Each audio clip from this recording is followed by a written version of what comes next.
Salut à tous et salut à toutes, bienvenue dans cette nouvelle vidéo My Geek in a Box entièrement consacrée à la S1 de Lilbox, une nouvelle box économique commercialisée par Lilbox en France mais visiblement en Angleterre et aux États-Unis. Alors j'avais quelques petites interrogations avant de la recevoir, tout simplement parce que je trouvais que le boîtier ressemblait beaucoup à celui de la MXQ Pro Mini qui est également vendu par Lilbox. C'était les mêmes spécifications techniques. Écoutez, quand je l'ai branché, et comme vous allez le voir d'ailleurs dans les images, c'est exactement le même launcher. Je pense que c'est la même ROM. Je crois que c'est exactement la même box que la MXQ Pro Mini. C'est simplement un nom donc différent. Alors, qu'est-ce qu'il y a au programme de cette S1? Alors déjà, on va s'intéresser à la box en elle-même. Elle est en format mini, un format tout de même classique puisque c'est un pavé de plastique noir. Les connectiques ont été ramenés à l'arrière avec une sortie audio numérique SPDIF au format jack 3.5, une prise LAN donc Ethernet RJ45 et je précise qu'il n'y a pas de gigabit C de l'Ethernet standard 10.100. Vous avez une sortie AV, une sortie audio-vidéo qui vous permet donc de brancher éventuellement cette S1 à un ancien téléviseur cathodique pour peu que celui-ci dispose évidemment d'entrée auxiliaire. Donc là, c'est une sortie au format jack 3.5. Vous avez évidemment une sortie HDMI, un connecteur pour l'alimentation. Vous avez sur le côté deux ports USB et vous connaissez mon petit dicton, deux ports USB c'est pas assez, donc je vous invite vivement à acheter un hub informatique pour pouvoir un petit peu démultiplier le nombre de ports parce que vous en aurez besoin pour brancher une souris sans fil, un clavier sans fil, un gamepad sans fil également, ou alors une clé USB ou un disque dur. Et enfin nous avons un lecteur de carte micro SD. Alors cette S1 de Lilbox profite des prouesses du nouveau chipset AM Logic S905X. Alors quand je dis nouveau, c'est pas le plus récent qui est sorti de chez AM Logic, mais c'est quand même la dernière version du S905, donc un processeur extrêmement économique qu'on retrouve depuis des mois et des mois sur beaucoup de passerelles multimédia, d'entrée de gamme et de milieu de gamme. Donc c'est la dernière évolution avec le support d'Android 6. Bon, c'est le même couple CPU-GPU, c'est-à-dire le même processeur quad-core, épaulé donc par un processeur graphique pentacore. C'est assez honnête. Ici, c'est accompagné d'1 Go de mémoire vive.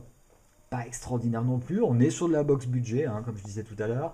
On a également 8 Go de mémoire pour le stockage de vos applications et de vos fichiers. Et il faut savoir que ces 8 Go sont extensibles par carte micro SD, donc ça vaut, on va dire, le coup. Alors, je n'ai pas résisté à l'idée de passer cette S1 sur le banc d'essai dans Toutou. Et là, ça a été la bonne nouvelle, la bonne surprise, parce que cette S1, elle score à 34 000 et des bananes. Écoutez, pour moi, c'est un petit peu inattendu.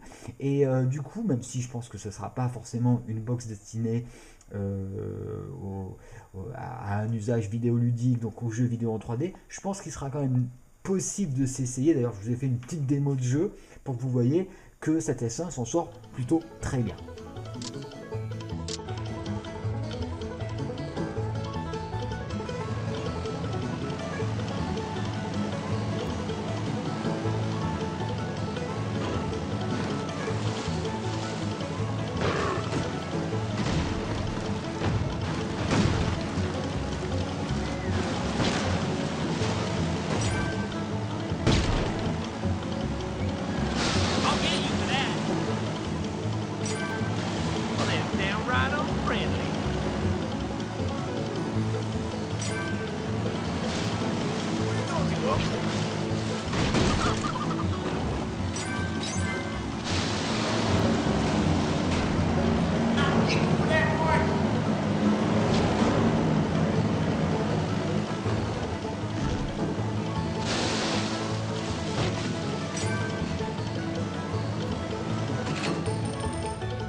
Évidemment, c'est un petit peu comme la force, cette S1 de l'E-Box a également un petit côté obscur, et ce côté obscur, c'est quelques petites carences, on va dire.